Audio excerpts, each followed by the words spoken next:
大家好，我是 Klaus。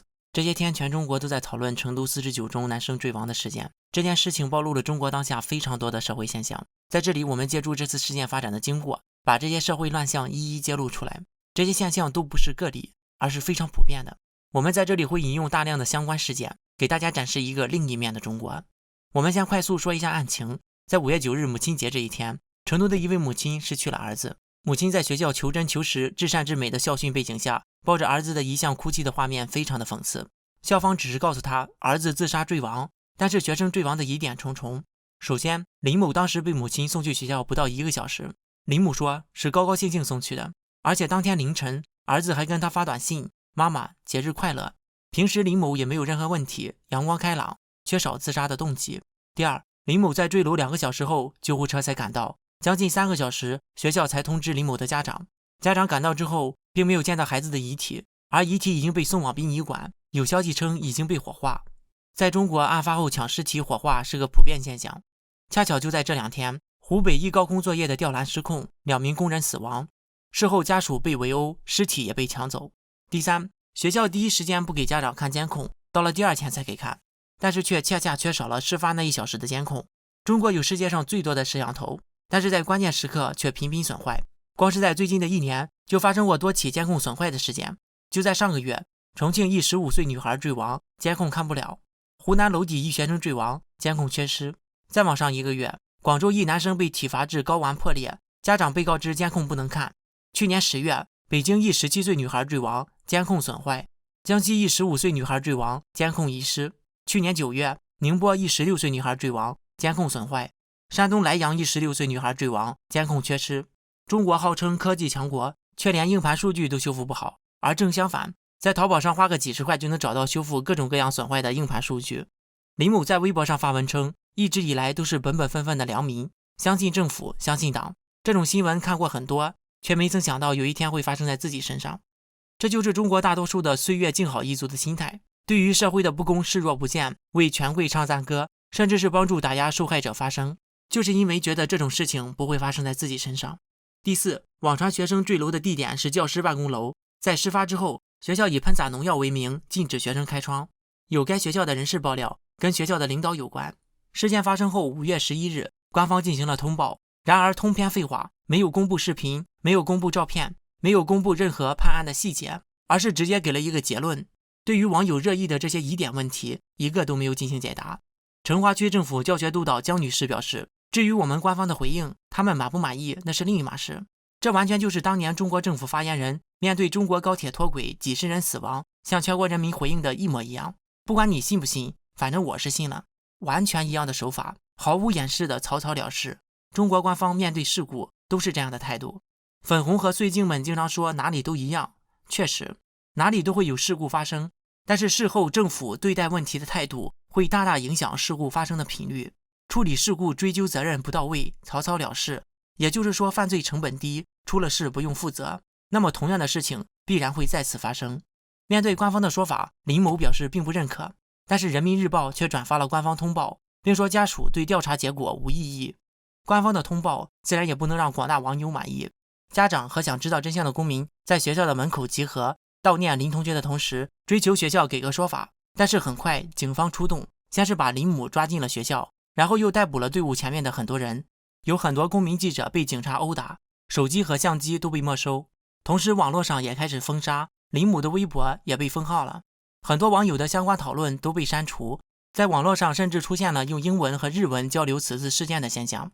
不能解决问题，那就解决提出问题的人，这就是中国政府的行事方法。就像几年前北京红黄蓝幼儿园，家长爆料自己的孩子被性侵，最后的结果是家长因为造谣被抓了起来。有匿名网友声称是同学，已经被警告不能对外说，不然会遭到开除学籍，不能参加高考等处分。一位匿名的林某同班同学的父亲爆料，据我的孩子所说，最近死者的化学老师万丽霞，也是他们的高中部教导主任的孩子，正在准备出国留学，而死者恰好占了仅有的这一个出国留学的名额。这位所谓的母亲为了他的孩子，将别人的孩子从楼上推了下去。万丽霞的家里有人在成都教育系统工作。最后这位父亲说，我肯定是害怕的，但是我更害怕的是我的孩子有一天会经历类似的处境，而没有人为他发声。更害怕作为父母的这些老师们只将他们的孩子当作孩子，而将别人的孩子视为垫脚石，更害怕如此熟练面对死亡的学校，以及对于死亡如此轻言冷漠的教育局。在当局打压支持家长的这些言论的同时，网上也会同时释放出来其他各种假消息，混淆真相，让不明真相的网友继续不明真相。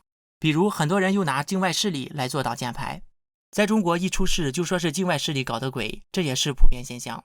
一位粉丝众多的大 V 就说这是境外势力，但是他的视频却被删除了。他批评境外势力，但是视频却被删除，那么最合理的解释就是他的视频是被境外势力删除的。其实对于境外势力的渗透，只能发生在民主国家，在专制国家是很难渗透的。就比如说在朝鲜会有境外势力吗？外国人想进入朝鲜都很难，在朝鲜看个韩剧都会被判死刑，能有多少境外势力呢？在中国又何尝不是这样？外国记者在中国都有跟踪，外国人在中国做什么都有限制。中国还有世界闻名的网络长城，中国人想获取外面的信息都很难，中国人做什么都要实名制，网络控制的死死的，你在中国做什么政府都知道。境外势力能有多强呢？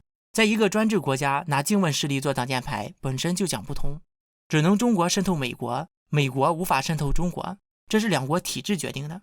在美国的中国人有上千万，而在中国的美国人只有10万人。中国在美国有3000多名记者，而美国在中国只有几十个。在中国要看美国的新闻要翻墙，而在美国有中国各大媒体的官方机构。说美国渗透中国，那只能骗那些无知的群众罢了。还有人说49中不是很好的学校，一个教导主任能有多大的权利？所以说这是谣言。从感觉上来说，让警察出动，让官媒晋升，让微博删号，人民日报也跟着洗地，感觉权力确实不小，但其实不是这样的。让官媒晋升洗地根本就不需要动用任何权力，因为只要发生了社会不公，在官方看来就属于负能量，这种负能量讨论到一定热度，官方自然就会介入，打压降温。然后只要说一些跟官方通报不一致的信息，就会被定性为谣言，就会被删帖，甚至被抓捕警告。另外，只要是群众自发的集会，就会被扣上非法集会的帽子，更别说集会是为了声援负能量的事件了。中国的网络和媒体本身就不是独立机构，都是政府的分支，甚至是党的喉舌。不是独立的机构，怎么会有监督能力呢？网友说，以前看到过一句话，咱们的媒体对内失去监督作用，对外失去宣传作用。另一位网友回复说，已经反过来了，对内宣传，对外监督。确实如此，中国媒体的作用现在只能对外监督。看到一个推文，问49中这件事如果发生在美国，会有什么样的影响？答：中国的中央电视台会24小时循环播放。这次事件在中国掀起了10亿多的阅读量，让很多岁月静好的人觉醒了，但同时很多人继续沉睡，甚至是没有人性的对死者和及其家属进行人身攻击。网友素笔青花说，他儿子在离高考不到1个月跳楼自杀，想死的话能不能选别的时间？你知道这会影响到学校里多少争分夺秒的备考师生吗？如果高考没考好，他儿子也脱不了干系。不要以为死了就没事了，劝母亲不要在学校闹事，领完骨灰赶紧回去。拥有100万粉丝的政治评论人士李子阳，更是将追求真相的人士定性为反革命分子，呼吁进行镇压，甚至是活埋。鲁迅先生曾经说过，不在沉默中爆发，就在沉默中灭亡。这句话送给装睡的人最为恰当。最后我们就用张维为的经典名言结束这次话题，这就是中国。好了，下面进入网友互动环节。上期节目我们从中国的历史分析了自古以来中国就缺乏契约精神。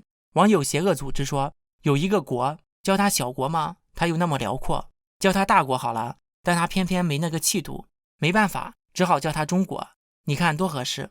网友真抛说，所以刘晓波先生才会认为只有被殖民300年才能改变中国人的劣根性。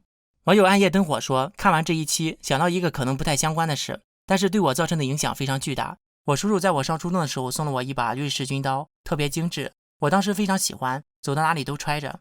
后来有一次搬完书准备拆发书的时候，班主任问谁带了剪刀，我就举手，然后走上讲台把刀掏出来。班主任问，你带这个东西来上学干嘛？没收了。我整个人就怔住了，全班哄堂大笑，仿佛我就是姜太公钓的那条鱼，直到毕业后也没说还给我，就这样没了下文。从那以后很长一段时间，凡是有人找我借东西，我都触电般的回忆起那段经历。网友 Raymond 的方说，中共言而无信的例子比比皆是，以下就是一例。1985年中共对人民说计划生育好，政府来养老。1995年中共对人民说计划生育好，政府帮养老。2005年中共又改口对人民说养老不能全靠政府。2012年中共又改口说推迟退休好，自己来养老。2018年中共又改口说赡养老人是义务，推给政府很可耻。2020年中共又改口说养儿为防老，子女要尽孝，甩给政府管，真是不要脸。网友 Tin 说，遇过很多大陆新移民都自我保护意识极强，你用心跟他交流，他还会觉得你是图他什么好处，而且很多对香港人有偏见，觉得香港人会歧视大陆人，难道这本身就不是另外一种歧视吗？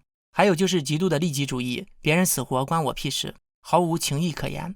网友 MTVN 说，让我想到电影《摩登如来神掌》里面一段经典台词，你知道吗？现在有身份地位的中国人说话都不算数的。网友汪家辉说，就以生活中最简单的例子，过年时父母常说会帮我们把红包存起来，可是当我们自己要提领的时候，就会说已经拿去搅东搅西没有了。